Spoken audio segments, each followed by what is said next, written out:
repérer, asseoir, sauvegarder. Nous sommes, chers amis, dans une série destinée à rendre l'événement le plus merveilleux de la vie un succès retentissant. Car il est temps de revenir au mariage dans son origine. Et cela commence par bien repérer, par bien asseoir sa vie commune et par pouvoir sauvegarder son mariage. RAS. Ainsi, votre mariage sera RAS. Commençons par la première lettre, R. Repérer. Vous savez, pour avoir un foyer solide, uni, vigoureux, victorieux, il faut bien commencer par bien repérer le conjoint. Et en fait, c'est là le début de la réussite. Oui, il faut savoir et bien repérer la personne. C'est ce dont nous allons parler, commencer par aborder aujourd'hui. Parce que pour y arriver avec succès, bien sûr, je m'en vais vous parler de 3 éléments importants et simples à prendre en considération dans le cadre du repérage. Il s'agit du regard, de l'intelligence et des sentiments. Et j'ai appelé cela RI. Parlons du regard aujourd'hui. Benjamin Franklin disait ceci: gardez l'œil grandement ouvert avant le mariage et à moitié ouvert après le mariage. Nous aurons l'occasion probablement de parler d'après le mariage. Mais aujourd'hui, il est important que vous sachiez que si vous voulez planifier être marié, il faut avoir les yeux grandement ouverts. Mes amis, quand je parle de regard, je veux commencer par faire mention du premier clic qui donne le message au cerveau. Et vous savez, ce regard peut déterminer toute une vie, toute une carrière et même déterminer votre salut. En fait, ne nous leurrons pas. C'est un starting block des relations futures avant de voir si la personne est bien éduquée, si la personne est intellectuelle, si la personne est spirituelle. Avant d'avancer dans les critères possibles que l'on peut se faire, il faut avoir ce starting block qui est regardé. Le choc du regard. Je vais parler ici de l'attirance physique, de ce quelque chose qui frappe. Le teint, la taille, les yeux, les jambes, le bassin, la poitrine et que sais-je encore. C'est le regard attractif.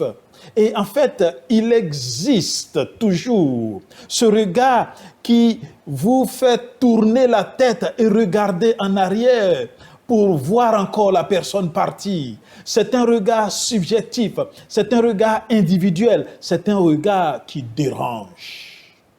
Oui, chers amis, c'est ce regard qu'a eu Adam à sa sortie du sommeil profond, quand Dieu lui fit subir la première opération chirurgicale, non parce qu'il était malade physiquement, mais émotionnellement. Il a fallu cette opération pour le guérir de cette solitude. Et puis, quand Adam s'est réveillé, c'était le regard.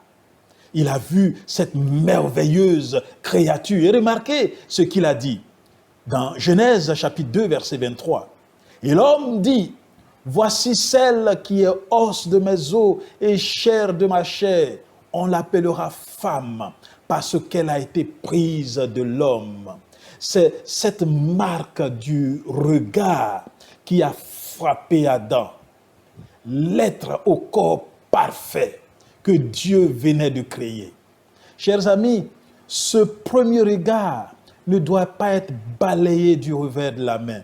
Parce qu'il permet de conserver le mariage, il permet de garder la fidélité, il permet de consolider la fierté. C'est le starting block de la joie et de la réussite du futur mariage. Cependant, chers amis, le regard ne devrait pas rester et se limiter au physique. Il faut bien ouvrir les yeux parce que ce regard devrait aller plus loin. Parce qu'il faudra regarder le comportement, regarder les réactions, regarder les relations sociales, regarder l'apparence vestimentaire, regarder le tempérament, regarder les réactions, regarder les relations avec les parents et les amis, regarder la manière de parler, regarder l'apparence religieuse, regarder les relations avec Dieu, regarder le travail. Ouvrez les yeux pour voir l'enthousiasme. Oui, mes amis, tous ces regards sont aussi importants, même quand ils viennent au second plan. Parce que la parole de Dieu fait cette déclaration importante dans Proverbes chapitre 31, verset 30. La grâce est trompeuse et la beauté est vaine.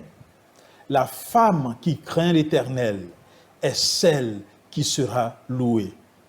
Il faut donc ajouter à ce regard premier, chers amis, et ce regard attractif et physique, un autre regard, celui dont parle le sage, la crainte de l'Éternel.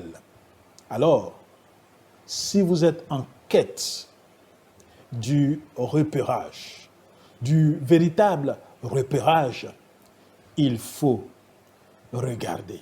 Mais remarquez bien, chers amis, que alors que vous ouvrez les yeux pour regarder, il y a aussi quelqu'un ou quelqu'une qui vous regarde, qui est également en quête de quelqu'un. Et donc, à réfléchir, l'activité est réciproque.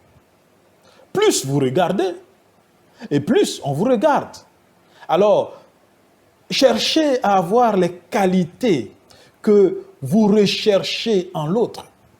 D'ailleurs, c'est pourquoi nous connaissons bien cette règle d'or qui dit « Tout ce que vous voulez que les hommes fassent pour vous, faites-le de même pour eux. » Et puisque le sage parle de la crainte de l'Éternel, je m'en vais vous lire ce texte que j'aime bien de la Bible qui dit « Le commencement de la sagesse, c'est la crainte de l'Éternel. » Alors, on vous regarde, chers amis. Quelqu'un est à la recherche de la bonne personne. Demandez à Dieu de vous donner un cœur nouveau. Demandez-lui de vous donner cette sagesse qui consiste à le craindre, à l'obéissance, au changement de vie. C'est seulement dans ce processus de transformation personnelle que vos yeux s'ouvriront et vous trouverez la bonne personne.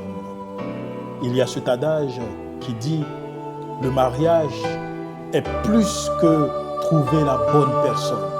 C'est plutôt être la bonne personne. » Alors, commencez par être vous-même. Mettez de l'ordre dans votre vie. Changez votre apparence physique, changez votre manière d'être en relation avec les autres et surtout, renforcez votre relation avec Dieu.